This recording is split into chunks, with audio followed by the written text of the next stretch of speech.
respected in his country and actually long beyond his country. We've spoken previously on numerous occasions through representatives, and the relationship is very good. I think that Lebanon has been a very mistreated country for a long period of time. It's an amazing group of people, professors, doctors, lawyers, great intellects, and it's been hit hard for many, many decades, really. It's been hit very, very hard. And yet I have people that live in Lebanon, people that are parents of friends of mine, many cases, and they would never leave. They would not leave under any circumstance. They love it.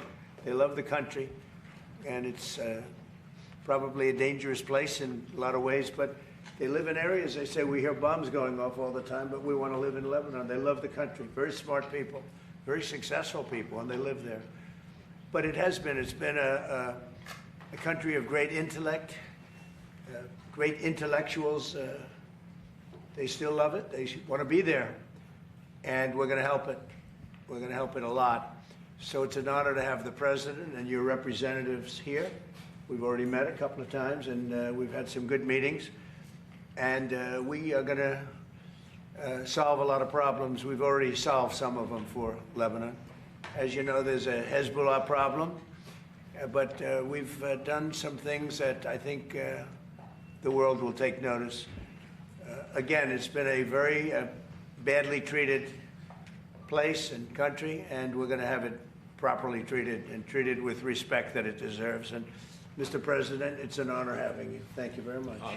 No, thank you. Thank you. I've been looking forward to this visit for a long time. Thank you very much. Meeting such a great president like yourself.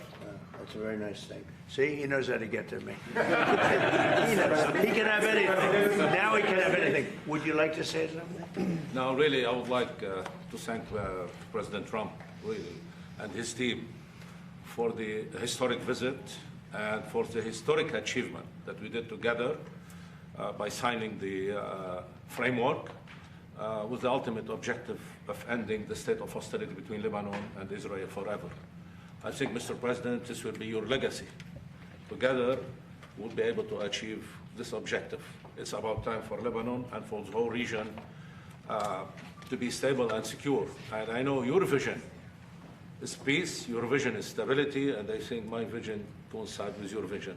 And together, I think we will be able to achieve and to score success in that regard. I agree with that. I do agree with that. You have tremendous spirit on your side. You have people that love that country, and they're going to make it work. We got to make it work. Right. Thank you very much. Mr. President, Lebanon, I have two questions, one for you. President Trump, as you work to expand the Abraham Accords, Lebanon still enforces a 1955 law criminalizing contact with Israel for over 70 years. You previously stated you would push Lebanon on this issue. And there is some people still going to prison last month. So did you raise it with, you will raise it with President Trump today? Well, the Abraham Accords have been, I think, a tremendous success. I think you're going to see a lot of countries joining pretty soon. As you know, we have our original group, and it's so successful for them. Economically successful. It's been that nobody left, even during this time of conflict. So, no, I think Lebanon has a very important place. What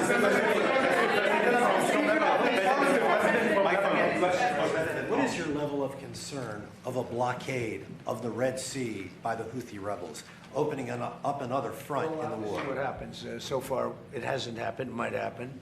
But we take care of things. If something like that happens, we take care of it. You know, we've done that with the Houthis before, and we haven't heard from them in a while since we did what we did originally. That was about 45 days of very powerful action we took against the Houthis.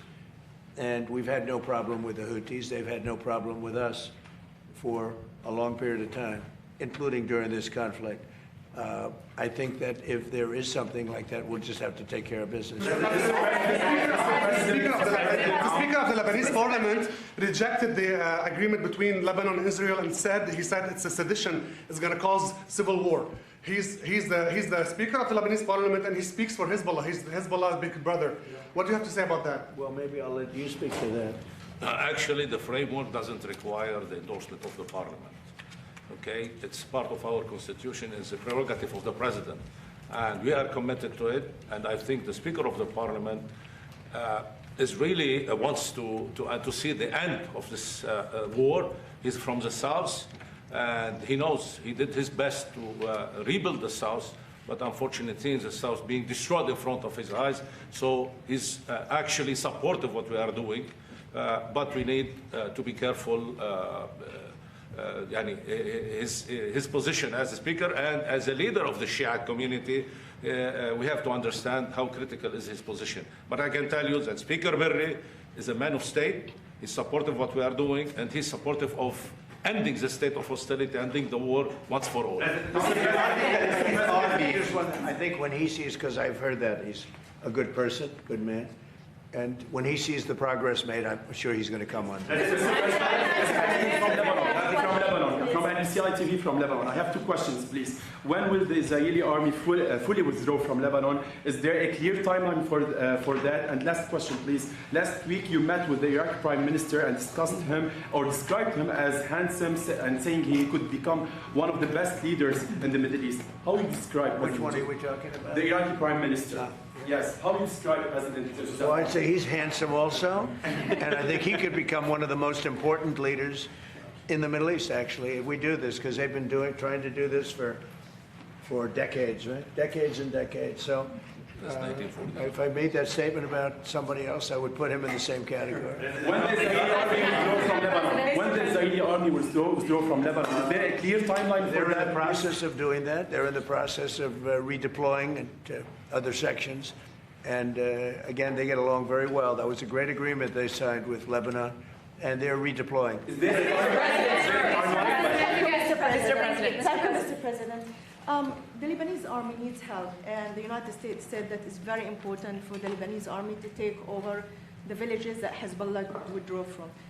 How are you going to help him, and how the CENTCOM is going to be speaking involved about that today. to ensure Yeah. that they will be in the We'll south? be speaking about that today with your president, and we have some very concrete plans already in store for that, with others going in and helping. But they're also becoming much more self-sufficient. And we will be speaking about that. That's one of the subjects we're going to be talking about. Thank you, Mr. President. My question is, sorry, the Lebanese army said today that Israeli forces opened fire in proximity to the Lebanese trying to deploy in one of these pilot zones. This is day 2 of the pilot zones. Are you prepared to take any steps, additional steps to put pressure on Israel to withdraw, which I believe President Aoun is planning to ask you? Well, I just heard about that before this conference just happened, and we'll be looking at that, yeah. Mr. President, there are no signs that Iran is ready to stop fighting. So what is the plan? Is the plan to just keep bombing until they give up? There are no signs. Why, do you know something that I don't know? Well, they continue to attack our allies and You kill don't know Americans. what the dialogue is behind the scenes, that they want to meet desperately to try and end it because they're getting decimated. You don't get that when you listen to your fake station, but you don't know. You don't know anything. So talks are you know still something that I possible, don't know? Do you know something I don't know? Well, tell us. I will tell you, they want to desperately meet, and until they're ready to meet in a meaningful way, we have no interest in even.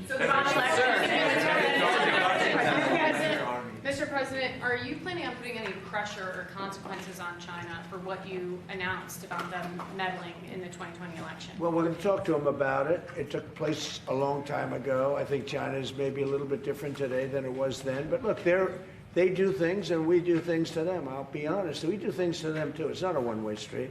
But we'll be talking to them. Yeah. Mr. President, it's something that doesn't get talked about a lot, but the Border Patrol recorded 14 consecutive months, no releases at the southern border. This is something you talked a lot about on the campaign trail, that you couldn't run on the job that you did on the southern border. Do you feel similarly at this point in time with midterms, considering how well of a job you've done? What is the lesson to be learned about Border Patrol? Well, thank you for that question. The fact is, and maybe it pertains a little bit with respect to you and borders and everything else, we had a border that was totally out of control. I probably won the election, at least partially, on the border, would you say? And the border now, we literally in 14 months, I think it came out this morning, actually, it was just announced, and in 14 months we had nobody coming through, zero people. I have to understand, millions came through, and we had 0 people come in illegally into our country. And that's made by people that happen to be Democrats, largely Democrats, the people that do those stats. And I'm sure they don't like saying it, but we really had virtually nobody coming in, and they actually say nobody, not even virtually. So it's amazing what's happened there, and very people talk about that anymore. You know, they don't like talking about that. They don't like talking about Venezuela, where we lost no people. I'll be going to Dover for something that I feel it's a great honor for me to do it. These are people that want it, and they feel like I do, that Iran cannot have a nuclear weapon. Very simple. It's a very simple dictum. They cannot have a nuclear weapon, and they won't have. They're not going to. They have no chance of having a nuclear weapon. And as far as Iran is concerned, I'll let Pete maybe say a couple of words, but we are doing very well. We are degrading them at levels that nobody thought was possible. They're being degraded really so seriously. They did slip something through in Jordan, and if we had other operators, you know, would not happened, unfortunately. But because we have the best equipment in the world, you know, we've stopped almost everything. But when you let other people do your job, with the United States, we let other people do the job, and sometimes it doesn't work out so well. But we're going to be going and paying our respects at Dover. Pete, would you like to say just how we're doing, generally speaking? Well, it'll be an honor as well to join you at Dover to recognize these incredible Americans who committed to the cause just like you are. Something no president's been willing to do. For 47 years, they built up a conventional capability like the North Koreans did. Remember, that's how North Korea made their way to a bomb. So much weaponry that no one was willing to stand up to them. President Trump was, and it continues to this day. Iran's been given every opportunity to negotiate, to show that they're reasonable on the Strait of Hormuz. But if they're going to shoot at commercial shipping, then we're going to hit them, as the president said, 10 times harder, which every night we're degrading them further and further. And the president has all the options necessary. If they want to talk, they can talk. Otherwise, they can deal with the War Department, and we're prepared to do that. The blockade is up and fully, I mean, it's, nobody gets through. Nobody gets through the blockade. It's like a steel wall. Mr. President, thank you, Mr. President. Yesterday, there was another attack on an ICE facility, this time in New York City. What, in your view, is prompting these attacks, and do you have a message for those who are attacking ICE? You're talking about the fire that was set in front of the federal building? Well, this is what's happening with the people that they allowed to come into our country. They shouldn't have allowed them to come in. They shouldn't be here. They're radical lunatics, and I'm getting them out. You know, we're getting them out at a pace. You know, we've gotten rid of more than any other president. I read stories. They try and give you phony stats. I was with Tom Homan this morning. He'll give you the statistics if you want, but we're getting bad people out of our country at levels never seen before. There's never been a time when more bad people, and you take a look just here in Washington, we took out almost 5,000 hard-line, hardcore criminals, most of whom came in during the open border periods of the previous administration. An amazing statistic, and this is something that I hate to be talking about in front of the president of Lebanon, but he's got his problems and they're different problems, but we don't have any problems in Washington, D.C. We've wiped out about 92% of the crime, and we're going to get very close to, I believe we're going to get close to 100% of the crime. And if you take a look at this city, compare this to what it was 15, 16 months ago, this was a dangerous city. I don't know how, I better not compare it to Lebanon because I don't exactly have your stats, but it might have been Lebanon was safer. This was a dangerous city under the previous administration, Biden, and now it's a very safe city. There was an article that came out 2 days ago that Washington, D.C. has made the greatest progress of any city in the nation. Now, Memphis also, and New Orleans also. And if they would ask us for help in Chicago, we would turn that around so fast. If they'd ask us for help in New York, we would turn that around so fast. Los Angeles, we would turn that around so fast. But the stat that's so amazing is that 2% of the people create 91% of the crime. Think of that. It's a great stat. Because if it was 70% of the people, that's a problem. If it was 20%, 2% of the people create 91% of the crime. Think of that. 2% of the people, you can handle that easily. So Washington, D.C. is now one of the hottest cities in the country. We have the hottest country in the world. But Washington is now hot. And I do have to say one other thing. We just had the World Cup, as you know very well. And it was the most successful World Cup ever. We didn't even have a protest. We had no crime. With all those events, it was like having many, many Super Bowls. Each one was like a Super Bowl. And with all of that, we didn't have crime. We didn't have bedlam. Everybody left here with a different opinion than what they read in the fake news. They love this country. I saw Scotland. I saw Norway. I saw all these countries. I mean, a level of love that nobody wanted to leave. And I just want to congratulate everybody, the job that we did, and all of us, everybody in this room, because everybody in this room was involved. The vice president was very much involved. It was amazing. I was with Johnny the other day. The job he did is great, but he said he never thought in a million years it could be so free of any difficulty. Think of it. We didn't even have a protest. Not only no crime. Now, there's a reason for all this, but part of it was that people just wanted to pull together. This country, for like a 4-week period, just pulled together. Really amazing. And I didn't want to say it before the final. I didn't want to say how well it was doing. I wanted to get the final up with, because you never know. It only takes a bad moment. But we just had the most successful World Cup in history. Did 5 times the business of any World Cup in history.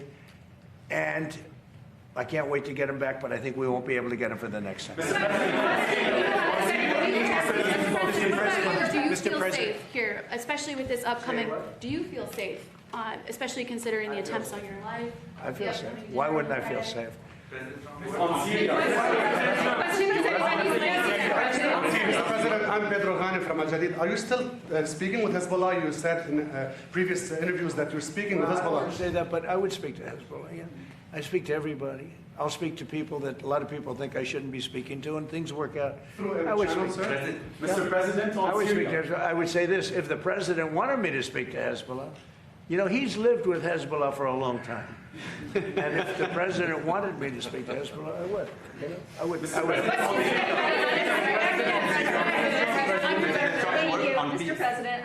Follow up on Iran. If the Iranians do not make a deal, ultimately, how long will it take for you to stamp out their threats to the Strait and enable full shipping? So if we left right now, it would take Iran 20, 25 years to rebuild. Okay? And we're not finished at all. But if we left right now, it would take them a long time, years to rebuild. But we're not leaving right now. So we've had a big impact on Iran. If we didn't do what I did with regard to 2 things, the Iran nuclear deal done by Barack Hussein Obama, I terminated that. If I didn't terminate it, you wouldn't have Israel right now, because they would have had a nuclear weapon years ago. And if we didn't do the B-2 bombers, knocking out the nuclear sites a year ago, one of the first things we did early in the administration, they would have a nuclear weapon, and you wouldn't have Israel, and in my opinion, you wouldn't have various other countries in the Middle East. They'd all be gone. They would have been terminated, extinguished. But I believe that by doing what we did, by terminating Iran, who's very evil people leading that country. You saw the number of protesters that they killed, 52,000 plus. I put a couple of them up today, young kids, they kill them. They kill them like they're candy. It's crazy what they do. They treat them so badly. They're just killing people just at random. Over 52,000 people, and nobody talks about it. But if I didn't do the attack on their nuclear sites, or if I didn't terminate the Obama agreement with Iran, which was an absolute hit on having them get, that was a road to a nuclear weapon. And our deal will be a wall. It already is. They can't have a nuclear weapon right now. It would take them years to produce it. And we will absolutely attack the new site that they're talking about. I mean, how about these people? They're in this because of nuclear weapons, and they're trying to possibly reconstitute a site. We'll hit that site. Any site where they're even thinking about nuclear, we'll be hitting it very, very powerfully. Now, nobody knows, except the Iranians, the damage that we've done to them. We have done damage that will take them 20, 25 years to recover from. So if we left tomorrow, we had a big success, but we're not leaving tomorrow. Their ability to threaten the Strait, though, that was the question. There's a bill right now that's being considered that would allow illegal aliens who are working in farming to get legal status. Do you support that legislation? I don't know about it. I'll take a look at it. Mr. President, on your tariffs last night, the Canada tariffs. One, are those a response to the wildfires in? No. That's separate. We're looking at that separately. And what, is there anything Canada It's only can do? response to the way they've treated our farmers and our people. Yeah. Canada's been very, very tough on us over the years, for many years, and no other president's done anything about it. I love Canada. I love the people of Canada. Many friends that live in Canada, but their leadership, from Trudeau to the current leadership, I mean, in all fairness to them, they need us to survive. Without us, there's no way they can survive. So, but they've been very, very tough over a period of the last 50 years, actually. Is there anything Tony Murad at DCI TV from Lebanon. Do you still support Syria entering Lebanon to disarm Hezbollah? You mean coming in and doing something with Hezbollah? Yes. Well, it's a concept, you know. We get along very well with the president of Syria. He's done a very good job. I wouldn't be surprised if this gentleman's going to do a job just like that. He's done a very good job. He's pulled Syria together. He would like to come in and do something with Hezbollah. You know, they've been fighting. He's been fighting Hezbollah for a long time. I think it'd be very effective. So it's something I think about. On tariffs, you increased tariffs on Canada yesterday. Can you say if you still expect to impose tariffs on the wildfire problem, and can you say when you might impose 301? A lot of damage has been done. They're not managing their forests properly, and the wind has a tendency to blow right over New York City, right over, you saw Detroit, they had to close the whole place. Michigan was really affected. They had to close businesses for 4 days. It's very serious what they're doing, and they don't seem to be able to do anything about it. If they managed their forests, they wouldn't have the fires. Do you believe that Iran is trying to impact the midterm elections by threatening the Strait of Hormuz? They won't have any impact on me. I'm just going to do the right thing. I don't view it as, gee, we're having an election in a period of time. You know, everyone says, oh, I'm doing something before. No, the election, I can't think about that having to do with this. I think people are very impressed. I mean, we took over Venezuela. We now have a great relationship with Venezuela. We went to war with Venezuela, and the war ended in 1 day. And we have now an incredible relationship with Venezuela. We're taking out millions of barrels of oil. They're making more money now than they ever made before, ever. And we're making a lot of money. We paid for the war many times over with Venezuela. We lost nobody. We lost nobody. We didn't lose one. And it was a violent attack. As you know, we took out a man who was a very evil man. What he did was very evil, in many different ways. We took him out. But, you know, Venezuela, they said the same thing. When I did Venezuela, everyone said, because look at the drugs. Look at what they did, where they took all of their prisons. They opened up their prisons, and they have everybody in a prison come in through Biden's absolutely insane open borders policy. And we did that in 1 day. Think of it. And now we are working very closely with the administration, and we get along very well. Venezuela is a very happy place. I had a tragic incident with the, with the event that took place a week ago. What a terrible thing that was. They had a movement, a shifting of earth that was unbelievable. They've never seen anything like it. A lot of people were killed. So it's all unrelated. But by the way, we were the first ones there to help. We were there to help Venezuela. It was an earthquake, I guess you'd call it. It was a pretty massive earthquake. And we were able to do a lot of good. But they lost a lot of people. Venezuela the people are so happy that we're there. The jobs, everything's happening, and we're taking out many, many times the money that we spent on the war. This one, Iran is bigger. It's a more complex situation, but we're probably doing equally as well if you look at the damage that's been done. And again, as I said to the young man that just posed the question over here, if we left today, it would take them decades to rebuild, and I don't believe they could ever rebuild. And honestly, they haven't seen anything yet. We've been nice. We've been nice. Haley Bull with Scripps News. Thank you for the question.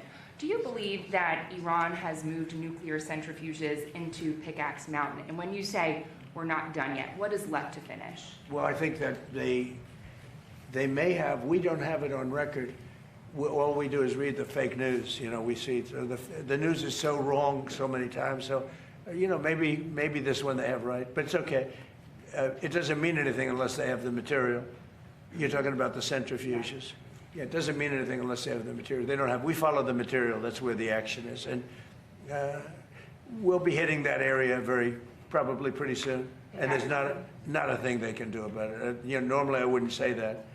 If I thought they could do something about it, I would never say that. But we'll be hitting that area pretty soon, and very heavily.